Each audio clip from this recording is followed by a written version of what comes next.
सच और क्या है झूठ, बात करेंगे हम दो टूक। नमस्कार, दो टूक में आपका स्वागत है। मैं हूं अशोक श्रीवास्तव।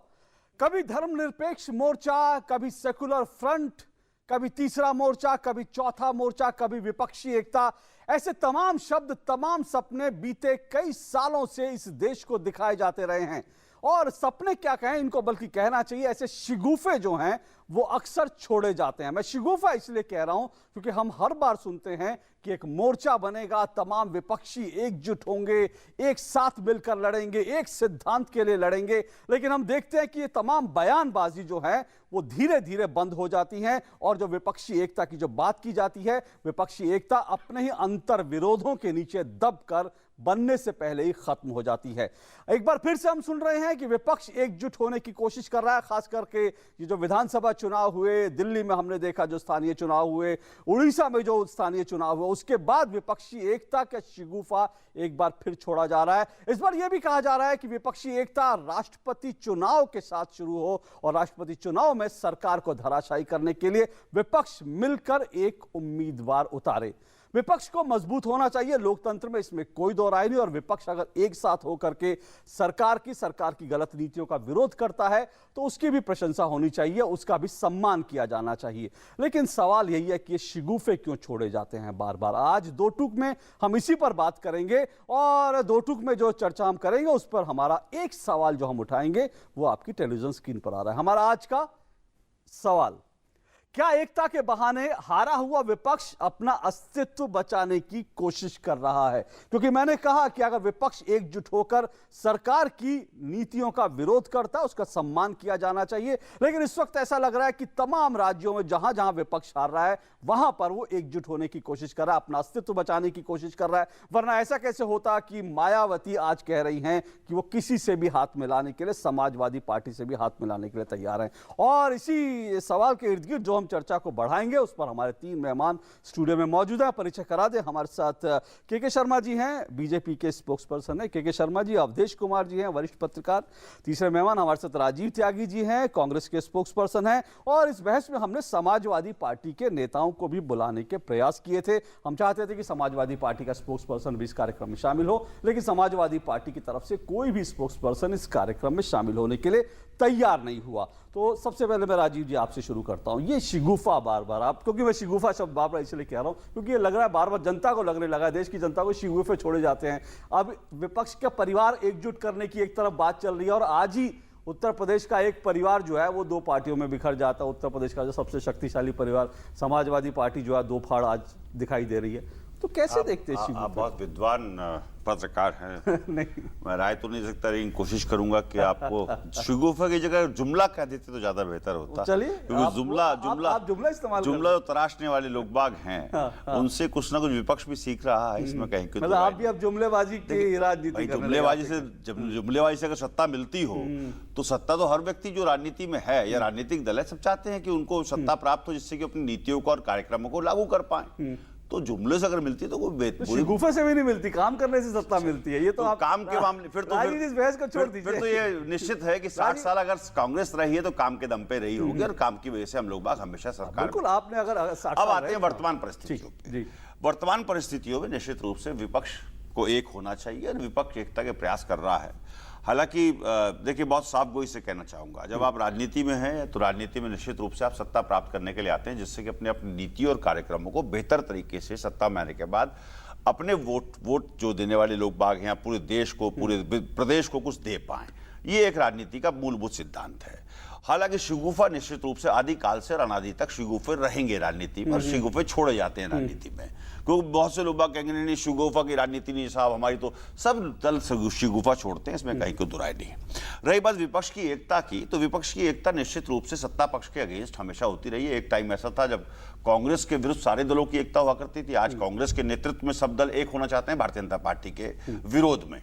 तो निश्चित रूप से हम लोग प्रयासरत हैं कि जिससे कि हम लोग अस्तित्व बचाने की लड़ाई है, क्योंकि हर जगह पर ये बहुत सुना, क्योंकि मैंने बहुत अच्छा सवाल है आपका, क्योंकि हमने राजीव जी, हमने उत्तर प्रदेश चुनाव के दौरान भी कई बार बहस की और उत्तर प्रदेश में हमने देखा आप ही इस कार्यक्रम में शामिल थे जब हमने उत्तर प्रदेश में बहस की, तो समाजवादी पार्टी के साथ गठबंधन हुआ और आपने कहा कि मजबूत होंगे, पर चुनाव जैसी हारे अलग अलग हो गए, तो इसलिए लोगों को विश्वास नहीं होता इन सब। देखिए, ये प्रजातंत्र की खूबसूरती है हिंदुस्तान के, कि जब आप हारते हैं उसको भी स्वीकार करते हैं, जीतते हैं तो उसको भी स्वीकार, उसका विनम्रता पूर्वक लेके काम करते हैं।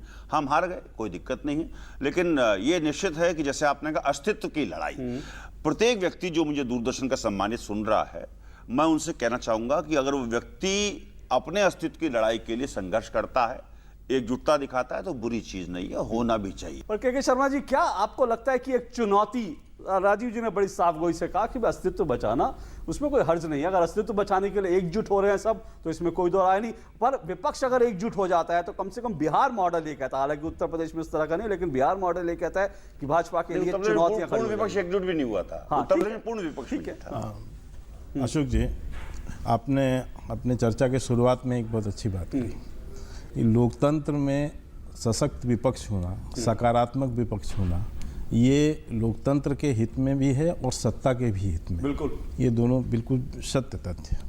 लेकिन विडंबना ये है कि जो वर्तमान में विपक्ष है वो, उसका जो गठबंधन की जो शगुफा आप कह रहे हैं, ये बिल्कुल एक दिवा स्वप्न है।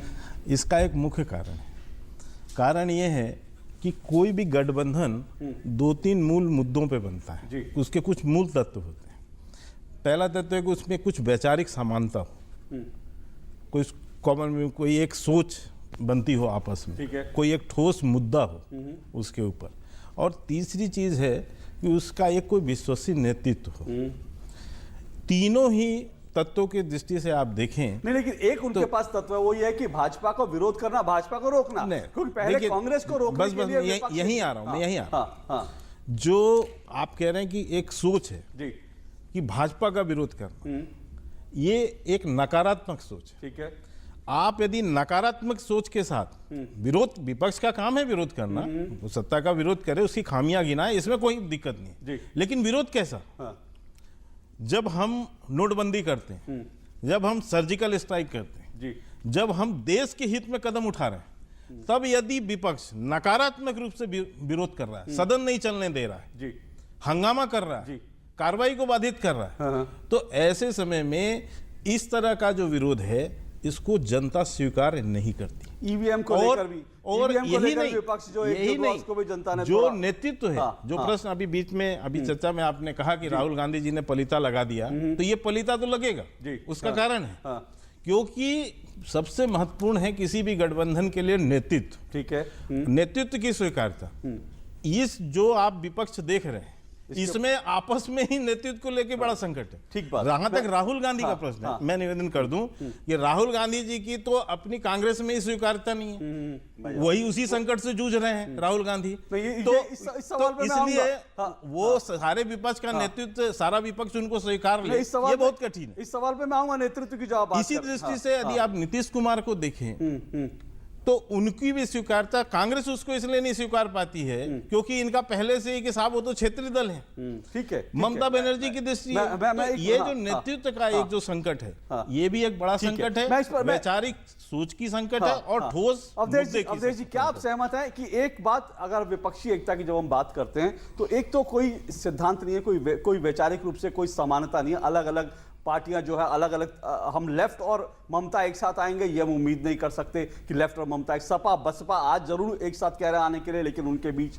जिस तरह की लड़ाई होती है हम देखते हैं। और दूसरी बात, नेतृत्व को लेकर हमेशा विपक्ष जो है नेतृत्व को लेकर बिखरता रहा है, तो क्या आप सहमत हैं शर्मा? देखिए, इस समय की परिस्थितियां देखिए, विपक्षी एकता इस देश में तभी सफल हुई जबकि सरकार के खिलाफ किसी न किसी मुद्दे पर व्यापक असंतोष था। हालांकि पूर्ण सफलता कभी नहीं मिली। बिल्कुल, चाहे वो 1977 में इमरजेंसी के कारण रहा हो तो विपक्षी एकता हुई, 2.5 साल में वो भी खत्म हुई, चाहे वो 1988 और 89 में वीपी सिंह के नेतृत्व में बोफोर्स को लेकर के जो एक पूरा देश में असंतोष था और सरकार के विरुद्ध जो है लहर थी, उसमें खड़े हुए, उसमें भी हालांकि बाहर से चला, 11 महीने में वो भी सरकार गिर गई। यूनाइटेड फ्रंट गवर्नमेंट जो थी उस समय नरसिंह राव के सरकार के खिलाफ भ्रष्टाचार को लेकर देश भर में एक व्यापक मत था, उसमें थोड़े दिन के लिए, हालांकि फिर भी कांग्रेस ने उसको सपोर्ट कर दिया। तो अभी तो पहला प्रश्न तो यही उभरता है कि क्या वाकई इस समय की सरकार के खिलाफ ऐसा जन असंतोष है जिसको विपक्ष एकता के आधार पर उसको ध्वनि उसको अभिव्यक्त करके और सरकार को जो है पटखनी दे सके। मेरा आकलन यह है कि इस समय सरकार के खिलाफ ऐसा असंतोष नहीं है जिसमें कि विपक्षी एकता उस ढंग से कामयाब हो।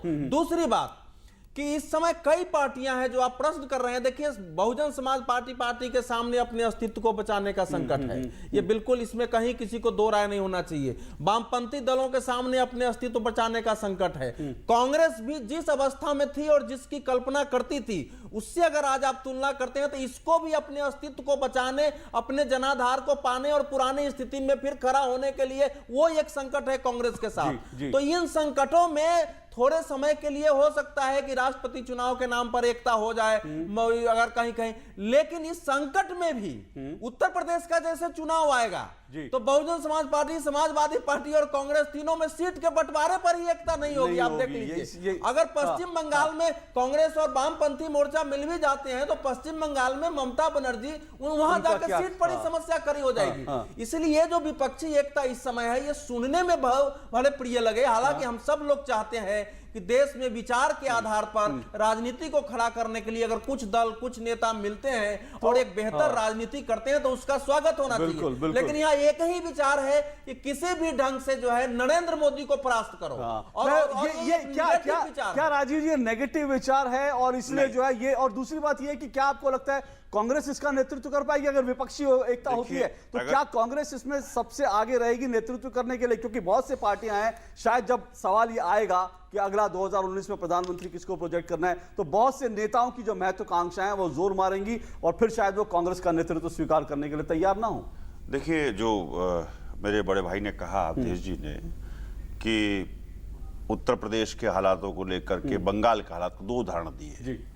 2019 के बाद चुनाव है इन दोनों राज्यों में, निश्चित रूप से लोकसभा के चुनाव में एकता हो सकती है और जहां जहां राज्यों में चुनाव होंगे 2019 से पहले हो सकता है वहां एकता ना दिखे आपको।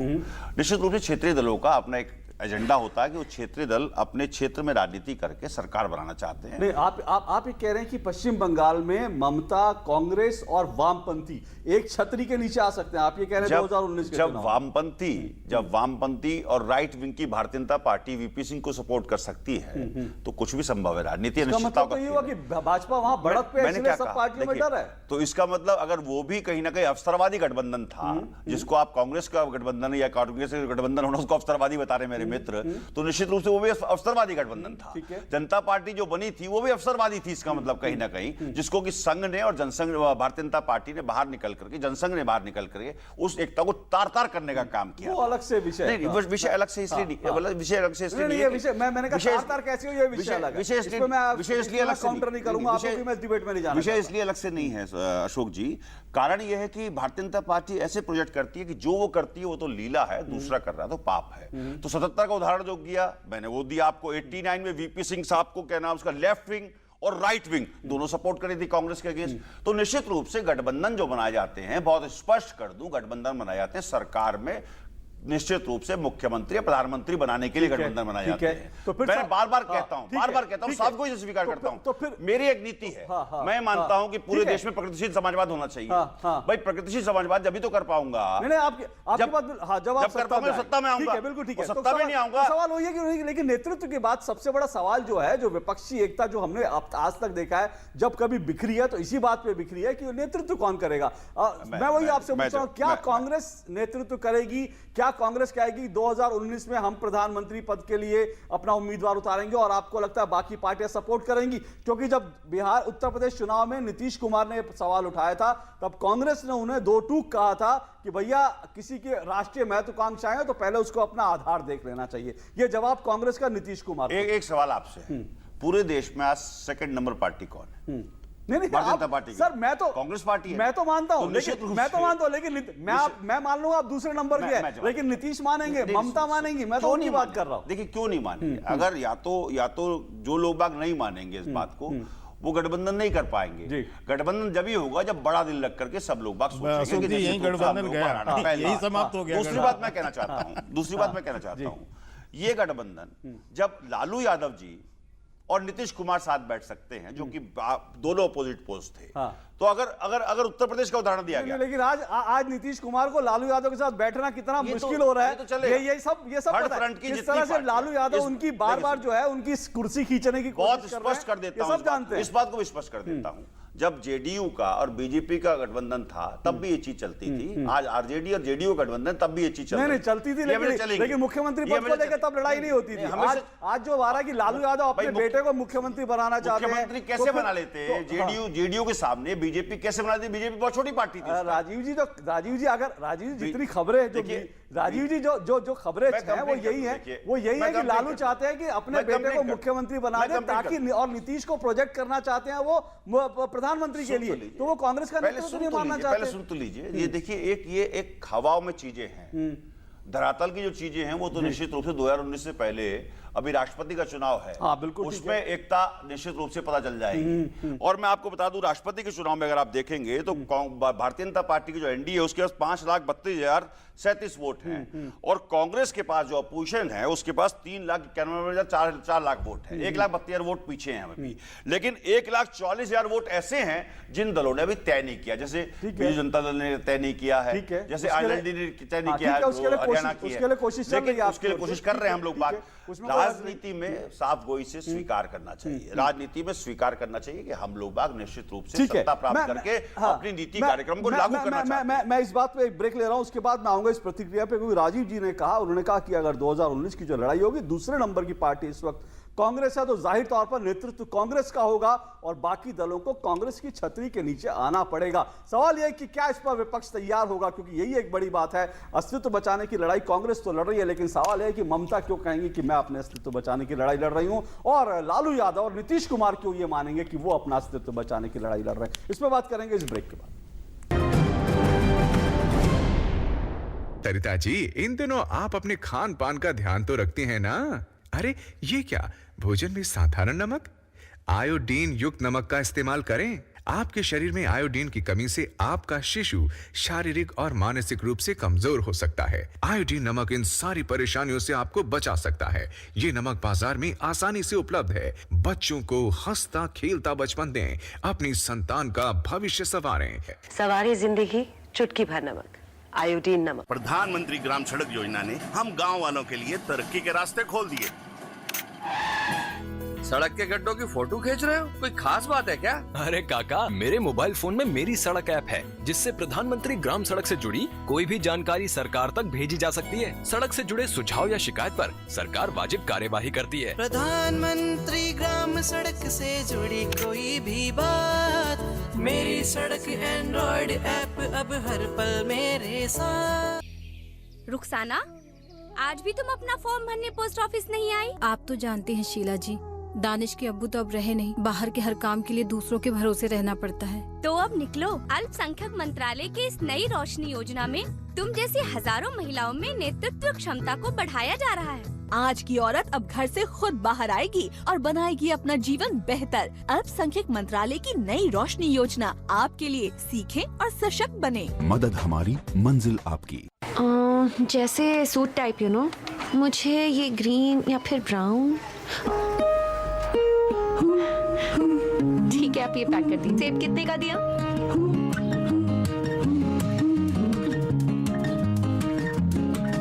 बच्ची को संतरा ही पसंद है, यही दे दीजिए।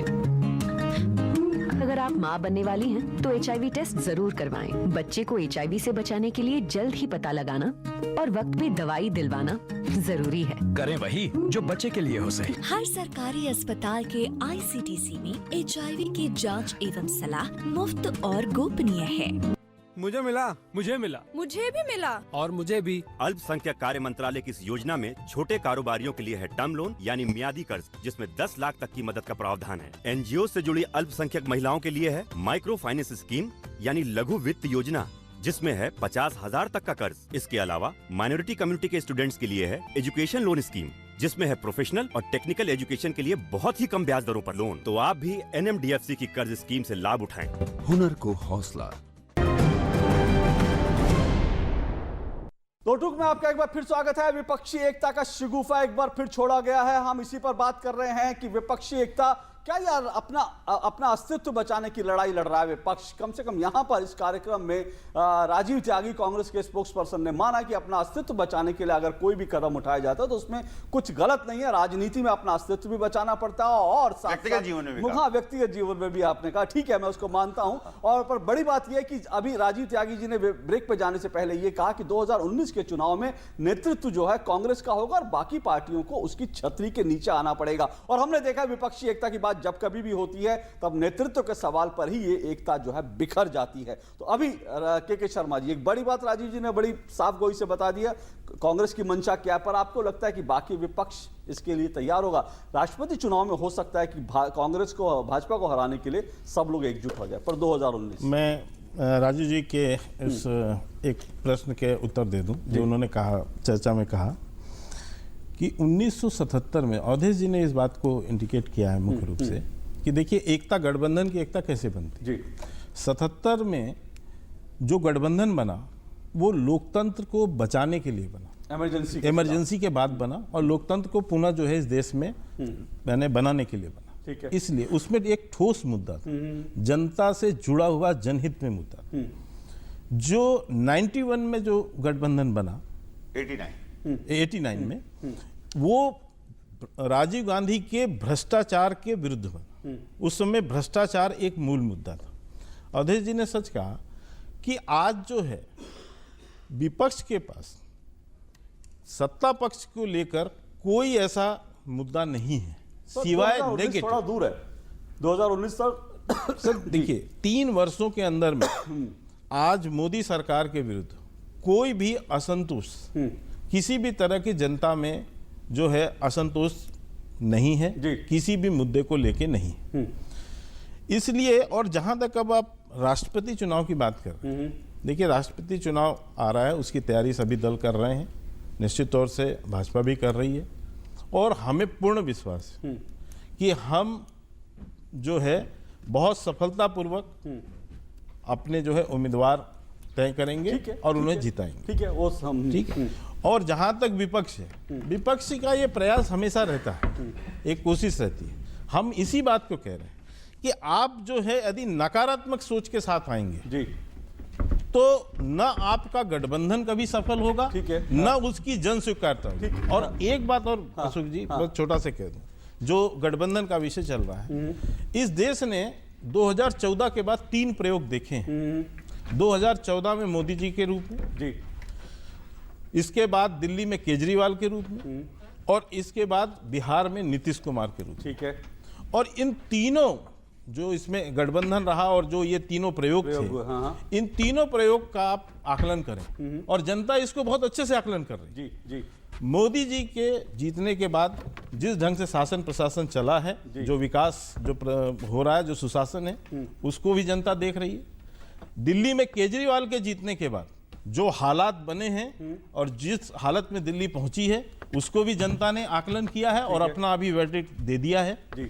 और बिहार में जो आरजेडी और जेडीयू का जो गठबंधन और कांग्रेस का गठबंधन हुआ और जो बिल्कुल बेमेल गठबंधन था, उसका भी परिणाम वहां की जनता आज समझ रही है। किस तरह से वहां पर फिर से गुंडा राज जो है चढ़ के बोल रहा है, ये भी वहां की जनता इस तीनों प्रयोग को देख रही है। इसलिए मैं कहता हूं कि आने वाले समय में यदि इन्होंने कुछ जोड़ के 2019 की जो आप बात कर रहे हैं कि यदि कुछ इधर उधर करके कुछ दल यदि इकट्ठे भी हो जाते हैं तो इनकी जन स्वीकार्यता नहीं होने वाली है और इनको जनता स्वीकार नहीं करेगी। उससे पहले अवधेश जी, जो कांग्रेस का नेतृत्व की मैंने सवाल उठाया था, क्या आपको लगता है कि कांग्रेस का नेतृत्व जो है वो तमाम पार्टियां इस वक्त स्वीकार करने की स्थिति में हैं? आपको लगता है सपा, बसपा, उधर से कम्युनिस्ट, इधर से जो है ममता, क्या ये सब कांग्रेस की छतरी के नीचे एक साथ आ पाएंगे भाजपा? देखिए इस प्रश्न का उत्तर कांग्रेस को भी मालूम है, इस प्रश्न का उत्तर आपको भी मालूम है, हमको भी आपके मुंह से हम सुनना चाहते हैं। देश को मालूम है। देखिए ऐसा है कि कांग्रेस के सामने ही क्या संकट है।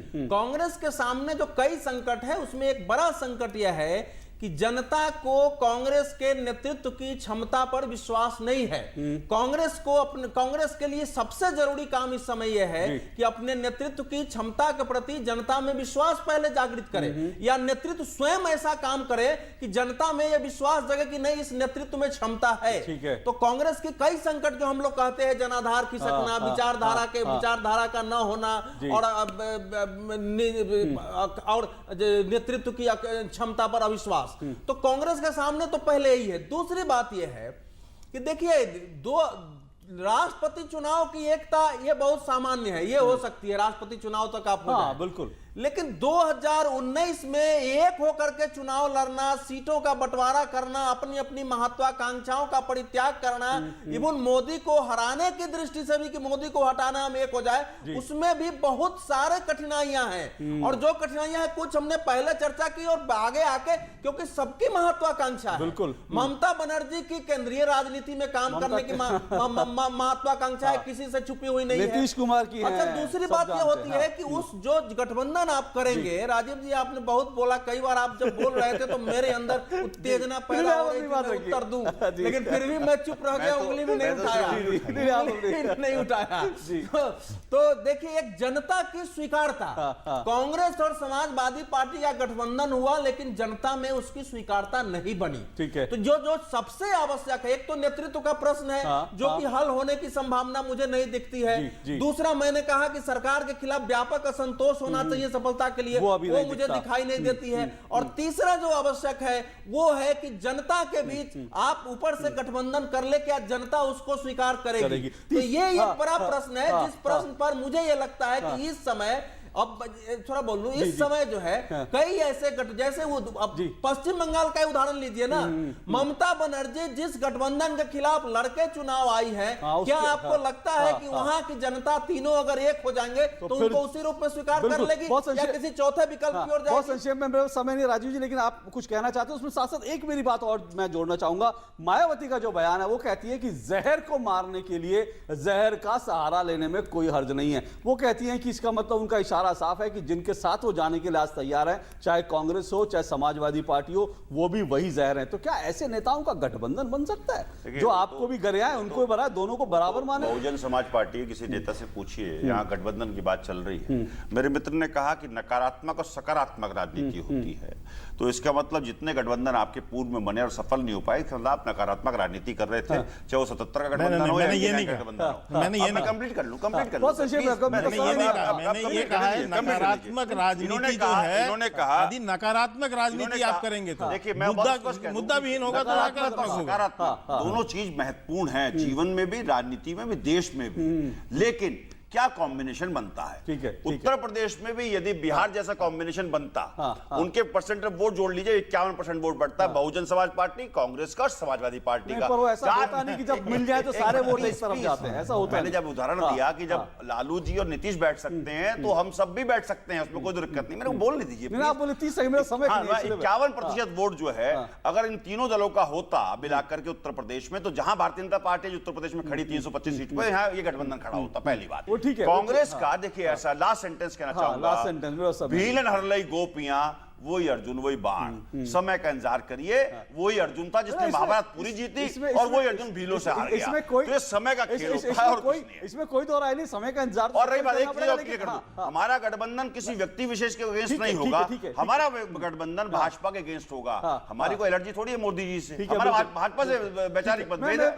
लेकिन ऐसा है, देखिए, कांग्रेस के लिए गठबंधन इसके लिए ही आत्मघाती होगा। कांग्रेस एक राष्ट्रीय पार्टी है, और मेरा मानना है कि कांग्रेस और को स्वयं को अपने पैरों पर खड़ा होकर के, भले ही 2019 में वो न जीते, और एक संपूर्ण देश पर वो कह चुके अस्तित्व बचाने की लड़ाई लड़ रहे हैं, इसलिए अवधेश जी ने कहा कि कांग्रेस हो सकता ना जीते। 2019 तक हिंदुस्तान में सियासत एक जरा से मुद्दे पर पलट जाती है। ठीक है, वो तो इसलिए हम आशान्वित हैं कि वो मुद्दा हमें मिलेगा। आपको अकेले लड़ना चाहिए, आशान्वित होना चाहिए। मैं आपकी राय को हाईकमान को बचा दूंगा। वो कुछ और कह रहे हैं। के शर्मा जी, बहुत 30 सेकंड में आपका जवाब चाहता हूं कि सवाल एक, अगर विपक्ष एकजुट होने की कोशिश कर रहा है तो क्या आपको लगता है कि भाजपा की या की अपनी कोई रणनीति होगी, चाहे राष्ट्रपति चुनाव हो या बाकी 2019 की हो, या फिर आप इंतजार करेंगे एक बार फिर से कि ये लोग जो हैं धड़धड़ा के गिर जाए। अशोक जी, बिल्कुल स्पष्ट है कि कांग्रेस भ्रांति में रहे, हमें कोई दिक्कत नहीं है। हमारी रणनीति बहुत स्पष्ट है, मैं आपको बता दूं, हमें किसी इस तरह की आवश्यकता नहीं है, क्योंकि हमारे पास जो है पूरा बहुमत हमें मिल जाएगा।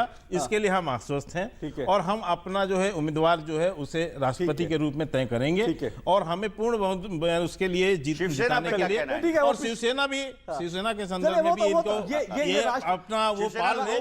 लेकिन मैं राष्ट्रपति चुनाव के गणित में नहीं जाना चाहता। अभी तो कहीं किसी ने किसी को सपोर्ट नहीं किया है, इसलिए अभी तो छोड़ दीजिए। राष्ट्रपति चुनाव को लेकर तमाम पार्टियां जिन्होंने पत्ते नहीं खोले, तो मैं अभी उसमें नहीं जाना चाहूंगा, उस पर बहस करने के लिए हमें और मौके मिलेंगे। तो आज सिर्फ ये जानने की कोशिश कर रहे थे क्या विपक्षी एकता जो एक बार फिर से शगुफा छोड़ा जा रहा है वो सच हो पाएगी। हालांकि कहना बार बार हमें कहते हैं कहीं कीट कहीं का रोड़ा, भानुमति ने कुनबा जोड़ा, ऐसी कई कोशिशें पहले भी हो चुकी हैं, नाकामयाबी हो चुकी हैं। उम्मीद करेंगे कि एक बार विपक्ष अगर सचमुच जो है सकारात्मक रूप से एकजुट होता है तो उसका स्वागत किया जाना चाहिए। लेकिन क्या ऐसा हो पाएगा, इसका जवाब ये देश सब जानता है, लेकिन फिर भी हम इंतजार करते हैं, देखते हैं आगे भविष्य में क्या होता है। बहुत बहुत शुक्रिया आप तीनों का इस कार्यक्रम में शिरकत करने के लिए। दो टूक में आज बस इतना ही, आपसे फिर मुलाकात होगी, इजाजत दीजिए, नमस्कार।